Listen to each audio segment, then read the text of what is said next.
All right, let's dive into this Norwegian model of lactate threshold training. I'm excited to dig into this stuff. You sent over some really interesting things. Looks like we have some excerpts from a blog post by Marius Bakken. I think I'm saying that right. You got it, Marius Buchan. Okay, cool. And he's what, a former 5K runner, right? Yeah, ran a 13:06 personal best. Wow. That's pretty fast. Yeah, no kidding. And get this, he's also a physician who's done over 5,500 lactate tests. 5,500, yeah. Talk about dedication to the I data. mean, wow, that's He crazy. wasn't messing around. Like, his approach is built on thousands and thousands of those tests. So he was really a data nerd before data was cool. Pretty much, yeah. So where does this all begin? I mean, 5,500 lactate tests. He must have had a reason, a pretty good reason to go down this path. Well, it kind of started with hitting a plateau. He was training with Peter Coe, Sebastian Coe's father. Oh. And at that time, it was a lot of high-intensity work with some aerobic conditioning mixed in, but his results weren't budging. So he was doing all the right things, at least what was considered right at the time, but still not seeing those gains. Right. And then he starts using lactate meters, which back in the late 90s, early 2000s was a pretty new concept. Yeah, pretty cutting edge. So you could say he was ahead of his time, really embracing the data-driven approach. And this was during a time when lactate threshold training was still controversial. Hmm. A lot of folks believed that training at race pace was the key to improvement. Yeah, that was the prevailing wisdom. Mimic race conditions in training. Right. Makes sense, I guess. Sure. But Backen's experience and all that data he collected started to challenge that assumption. So it's like real world data versus the traditional beliefs. Exactly. His work even caught the eye of the Norwegian Athletics Federation. Oh, wow, really? Yeah, they launched a project to monitor their top runners using lactate measurements. So they saw the potential in this approach. They did, initially. But yeah, from what I've read, that project didn't last very long. I'm curious, why not? What happened? Well, there were some clashing opinions, clashing training philosophies within the Norwegian athletic community. Ah, so internal politics got in the way. You could say that. Mm. Some coaches really preferred those traditional high-volume methods, like Lydiard training, while others, like Peter Coe, were advocating for more intensity. So a battle between old school and new school, kind of. Yeah, and those differences ultimately led to the project fizzling out. So even with the Federation's interest, this new approach was facing some serious pushback. How did Bakken navigate all that and find his own path? That's where things get really fascinating. Through years of testing and tweaking, he stumbled upon this key discovery. The sweet spot, the ideal lactate level for threshold training, was actually lower than previously thought. Okay, no, this is where I get a little confused. Lower lactate. Isn't the idea to push yourself to really get that lactate up? It does seem counterintuitive, right? But that's what's so interesting about his finding. He found that by staying that lower lactate range, specifically between 2.3 and 3.0 millimoles per liter, he could train more and see even better results. So it's like finding a sustainable level of intensity, not just going all out all the time. Right, exactly.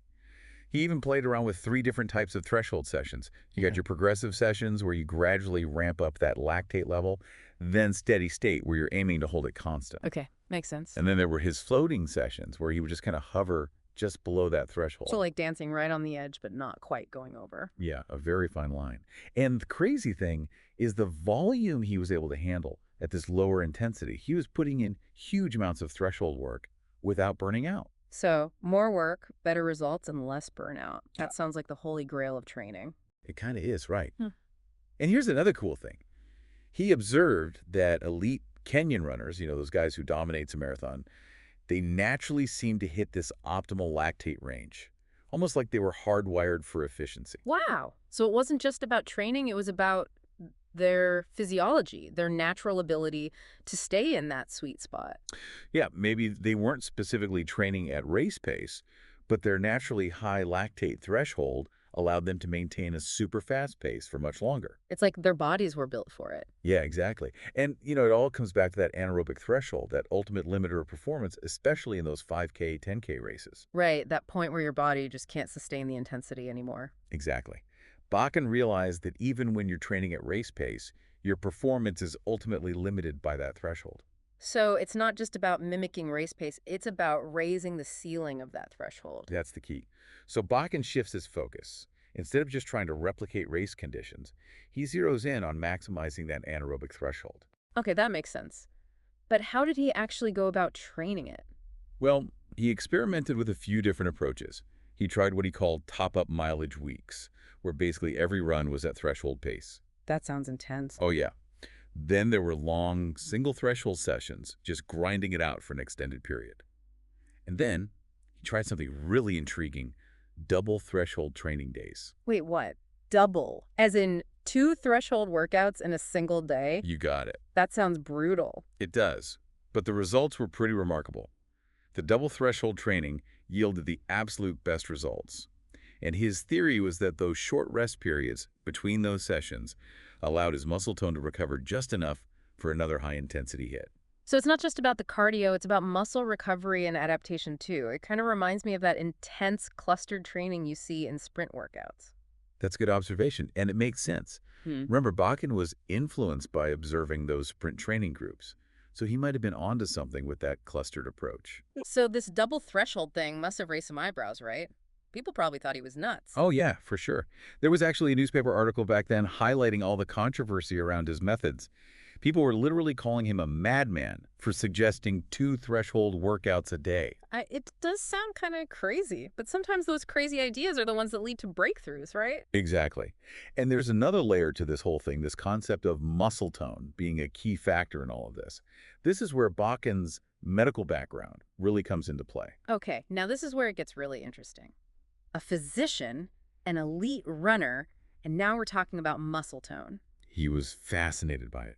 He even wrote his master's paper on muscle tone and cross-friction massage. Wow, this guy was serious about recovery. So how does this tie into the double threshold training? Well, he believed that despite how intense it sounds, this double threshold approach actually allowed him to do more work with less overall muscular stress, precisely because of that focus on muscle tone recovery. So more work, better results, and less stress on the muscles. It's all starting to come together. It really is, isn't it? He was weaving together his medical knowledge, his running experience, to craft this very unique training model. Pretty impressive stuff. It is. But was he the only one seeing success with this approach? Was it just a one-man experiment, or did others follow suit? Oh no, he wasn't alone. Other Norwegian runners, guys like Sindre Baraz and Sandra Nordstad Moen, they adopted similar methods and saw great results too. So this wasn't just a fluke. It was a legitimate training philosophy that was gaining traction. Yeah, you could say that. But where does this model stand today? Is it still relevant in the modern running world? That's a great question, one that leads us to the legacy of Bakken's work. His philosophy, with that emphasis on double threshold days, low-intensity recovery, and of course all that lactate monitoring, it can be seen as a direct ancestor to the training methods used by— Wait a minute, don't tell me. The Ingebrigtsens. You got it. That Norwegian running dynasty, known for dominating the track, they owe a lot of their success to this very training philosophy. No way. So there's this direct line from Bakken's seemingly radical approach to the Ingebrigtsens' global domination. More than just a coincidence. They were actually in communication, sharing ideas back and forth. Bakken actually corresponded with Gijert Ingebrigtsen, Henrik's father and coach. Wow, really? So they were bouncing ideas off each other, refining this approach. That's amazing. Yeah, they were. And, the Ingebrigtsen's training incorporates all those core elements we've been discussing. The double threshold days, the focus on intervals, the strict lactate monitoring, and those easy runs being truly easy. It's like a passing of the torch from one generation runners to the next. And it's a testament to how effective this model can be.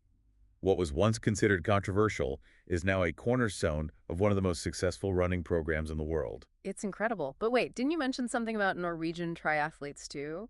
Surely this approach can't just be limited to running. You're right. This story actually has a really interesting parallel in the world of triathlon. The success of guys like Christian Blumenfeld and Gustav Iden under their coach Errol Tveiten really showcases how adaptable this approach can be. So even in a sport as demanding as triathlon, with all that multidisciplinary training, this focus on lactate threshold and low-intensity volume still holds up. Absolutely. Tveiten has actually confirmed that they target a similar low lactate threshold range, somewhere between 2.5 and 3.0 millimoles per liter in their training. So even across deaking sports, that sweet spot seems to hold true. Yeah, it does. And their training structure, Incorporating those double threshold days and the altitude periodization really mirrors a lot of what we've been talking about. Wow, this Norwegian model, with its focus on understanding and really training to that lactate threshold, has had a profound impact on endurance sports. But it's a lot to digest. What are some key takeaways that someone like me, not an elite runner or triathlete, can actually use? That's a great question, and that's exactly where we'll pick up in part 2 of this deep dive. Stay tuned, because things are about to get practical. Okay, let's get to the nitty-gritty. All those notes I took, so much to unpack. Where do we even start with making this Norwegian model actually work, for us regular folks? Well, I think the most important thing is figuring out your own personal lactate threshold. Can't just copy some generic plan, right? It's got to be about finding your own sweet spot, that 2.3 to 3.0 millimoles per liter range. That's where Bakken found the magic happens. So lactate testing, that's non-negotiable. No winging it based on how you're feeling.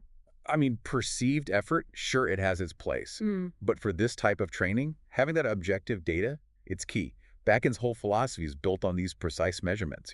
Okay, point taken. Get those lactate meters ready, folks. So what else? What else is super crucial? Well, Bakken, he's big on maintaining a threshold focus all year round, adjusting the volume depending on where you are in your competitive season. So it's not about ditching it in the summer, more like being smart about, dialing back the volume so you're fresh for races. Exactly. And speaking of staying fresh, he's really big on easy runs. Oh, yeah, the easy days. The Right. easy days should be truly easy, like really focus on recovering and honing that running economy. Low heart rate, right. Like comfortably under 70% of your max. Yeah, it's all about balance. Got it. Hard days, hard, easy days, easy. No in between. Now, he seemed pretty into that treadmill running, too. Any thoughts on that? Oh, yeah. Bakken, and actually in Gibrigtson's too, they're all about those treadmills, especially for those controlled threshold sessions. It just allows for such precise pacing and monitoring. And I guess it also helps refine your running mechanics, too, right? Yeah. Minimizing that up and down movement. Exactly, yeah. Okay, that makes sense. But personally, I gotta say, I find those treadmills a bit, boring. Anything else we can try? Well, there's always altitude training. It plays a big part in this model. Yeah. Bakken found that even shorter stints at altitude, like even just a week or so, could give his threshold speed a boost. Altitude, treadmills. This is starting to sound very structured and scientific. There's definitely a lot of precision involved, but it's all based on real-world results. And there's another big element, intervals. Bakken really favored intervals over continuous running for most of his threshold work. Why intervals? I always thought for threshold, wouldn't a continuous run at threshold pace, obviously, be more, well, continuous? It might seem counterintuitive, but Bakken, he found that those short recovery periods within intervals, they actually allowed for better muscle tone recovery, which meant he could do more total threshold work. He also found that his threshold speed was actually higher during intervals than during continuous runs. So those bursts aren't just about the cardio stress. They're also a way to strategically manage the muscle fatigue. Exactly, yeah. And he mentions this thing about monitoring lactate, even in the summer, right? Yeah, why is that? Well, it's really to make sure you're keeping that threshold speed up, even when you're doing those race-specific workouts. It's about that careful balance, preserving the threshold, but also sharpening that race day pace. Okay, so that covers the basics. But this is the deep dive, right? We got to go a little deeper. Did Bakken have any, let's say, advanced tips for those who are ready to go all in to really experiment? He did. He was all about experimenting. He suggested playing around with different stimuli between the morning and evening threshold workouts. So, for example, like longer intervals in the morning and then maybe shorter ones in the evening. He even mentioned, and this is pretty wild, the possibility of 3 threshold workouts in a day. Hey, whoa, okay, now we're in mad scientist territory. Anything else? Well, he talked about switching up the types of threshold sessions throughout the year, just to keep things fresh and keep challenging the body. So playing with different interval lengths and recoveries, that kind of thing. He even talked about incorporating some threshold work after races. After races, like when you're already tired. Yeah, exactly. He figured that by adding in a controlled dose of threshold work right after a race, you could actually leverage that existing fatigue to push adaptation further. I'm sensing a theme here. This guy was all about pushing boundaries, challenging the status quo. Oh yeah, absolutely. He also touched on integrating strength training and sprint work and even plyometrics. But he stressed that it's important to balance these with the overall training load to avoid too much muscle stress. So it's not just a rigid set of rules, it's more like a framework. a foundation for people to experiment and individualize. That's it. And Beacon, he always acknowledged that not everyone's the same. People respond to training differently. He said that athletes living at altitude, they might actually need less threshold work. And those experienced runners with already high threshold speeds, they might need to adjust things as well. So it's not one size fits all. Got to listen to your body, understand how you respond to training, and adjust accordingly. Exactly. And Bakken was really big on taking those individual factors into account, like injury history, experience level, and even muscle fiber type. Wow, so many layers to this. It's like a puzzle, you got to find those right pieces for your own situation. That's a great analogy. And it really speaks to the importance of working with someone knowledgeable, like a good coach or maybe even a sports scientist who can help you interpret that data, create a personalized plan, and help you avoid those common pitfalls. Okay, so we've covered the history, the science, some practical tips, even some wild experimental ideas. What's the big picture here? What does all this mean for our listener, the people trying to make sense of all this? Well, I think the key takeaway is this. The Norwegian model, it's not just a collection of workouts. It's more like a philosophy, you know? It's about understanding your body, about training smarter, pushing those limits, but in a very controlled and scientific way. A philosophy that, it's gotten some pretty amazing results from Bakken's own personal best to the Ingebrigtsen's success on the world stage. But it's not just for the elites, right? Oh, no, not at all. It doesn't matter if you're a seasoned marathoner or just starting out. If you can understand your lactate threshold and work in some of these principles, I really think it can help you unlock your potential. I love it. So this whole thing has been incredibly fascinating, a really deep dive into the Norwegian model. It's like a crash course in advanced training theory. Before we wrap up, though, I have one more question. What about those individual differences Balkan was talking about? How do we take this model and actually tailor it for different runners, different goals, different bodies? Yeah, that's a fantastic question. And, it leads us perfectly to part 3 of our deep dive, Hmm. where we're going to explore exactly that, how this model can be personalized for you. All right, so we've talked about how this Norwegian model, it's not one size fits all. It's all about, figuring out what works for you. So let's really get into these individual nuances. Where do we even begin tailoring this thing for different types of runners? Well, Bakken noticed something interesting with those runners who live at high altitudes. Those Kenyan runners we talked about, they may actually need less threshold work overall to really hit their potential. That's really interesting. Almost like they have a head start. Exactly. And for runners who've been doing this for years, who've already developed those really high threshold speeds, they might need to adjust their approach too. So someone like Jacob Ingebrigtsen, who's been doing this kind of training since he was young, wouldn't necessarily need the exact same program as, someone just getting started. Right, right. As you gain experience and that threshold speed increases, you might need to tweak the volume and intensity to keep seeing those improvements. And of course, Bakken was always really cautious about the injury risk that comes with all this intense training. Right, you don't want to push too hard and end up sidelined. Exactly. He suggested that those injury-prone runners, they could try more altitude training. To lessen the impact, try a wider variety of those threshold sessions just to avoid that repetitive stress, and maybe even adjust the number of hard days they're doing. Hmm. Maybe 2 a week instead of 3. So even within this framework, there's still room for flexibility, adapting to your own needs and weaknesses. Absolutely. What about that muscle fiber type? Didn't he say that played a role? Yeah, that's a really cool area. Yeah. He thought that runners with more fast-twitch muscle fibers, they might do better with a more balanced approach, mix in both high intensity and that lower intensity training. You even mentioned some research, I think it was unpublished, suggesting that those with more fast-twitch fibers may not actually respond as well to that purely endurance-focused training. So it really comes down to understanding your own unique physiology, how your body reacts to different things. That's the key. That's what I think makes all this so exciting. It encourages you to become a student of your own body, to experiment, gather that data, and keep refining your training based on what you learn. I love that idea. It's like turning your training into a science experiment, and you're the lead researcher. Exactly. And who knows, you might even uncover some brand new insights along the way, specific to you and how your body responds. This whole deep dive has been incredible. It's like we got a crash course in advanced training theory. Any final thoughts for listeners before we wrap up?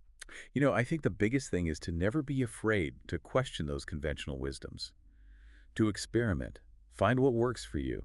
The Norwegian model, it's a fantastic framework, but it's up to each of us to adapt and personalize it to our own needs and our own goals. Couldn't have said it better myself. And maybe, just maybe, we'll see a whole new generation of runners doing amazing things, thanks to this innovative approach to training. Oh, I wouldn't be surprised at all. The potential is huge. Well, there you have it, folks. Our deep dive into this Norwegian model of lactate threshold training. We covered the history, the science, the practical stuff, and even some seriously mind-blowing experimental ideas. We hope you've learned a ton today and feel inspired to take your own training to a whole new level. So here's something to ponder. What if the key to unlocking your full potential, what if it's not just about training harder, but training smarter by understanding and really harnessing that power of your own lactate threshold? Until next time, keep exploring, keep pushing those boundaries, and keep that lactate in check.